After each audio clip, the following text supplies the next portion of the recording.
நோவாவின் நாட்கள்ல நடந்தது போலவே இந்த கடைசி நாட்கள் நடக்குமா? என்னன்னா, நோவா நாட்கள்ல சத்தியத்துக்கு எவனும் கீழ்ப்படியவே இல்லை. கர்த்தருடைய வார்த்தையை எவனும் மதிக்கவே இல்லை.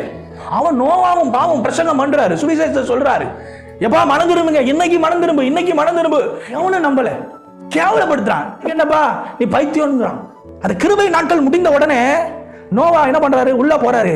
நீங்க நல்லா கவனிங்க, ஆண்டவர் அந்த பேழையினுடைய டோரை மூடி வெளியே லாக் பண்ணுவார். ஏன் தெரியுமா? நோவாவே நினைச்சாலும் இனிமேல் டோரை என்ன பண்ணக்கூடாது, திறக்க கூடாது. வெள்ளத்தை பார்த்து பிறகுதான் புரிஞ்சுக்கிறான். நல்லா புரிஞ்சுக்கோங்க வாலிப பிள்ளைகளை, நல்லா கவனிங்க. கர்த்தருடைய வார்த்தை உங்களிடத்தில் வரும்பொழுதே நீங்கள் மனம் திரும்பாவிட்டால், அடையாளங்களும் கொள்ளை நோய்களும் வாதையும் உங்களிடத்தில் வரும்பொழுது கிருபை உங்களை மீட்காது. வாசல்கள் அடைக்கப்படும்.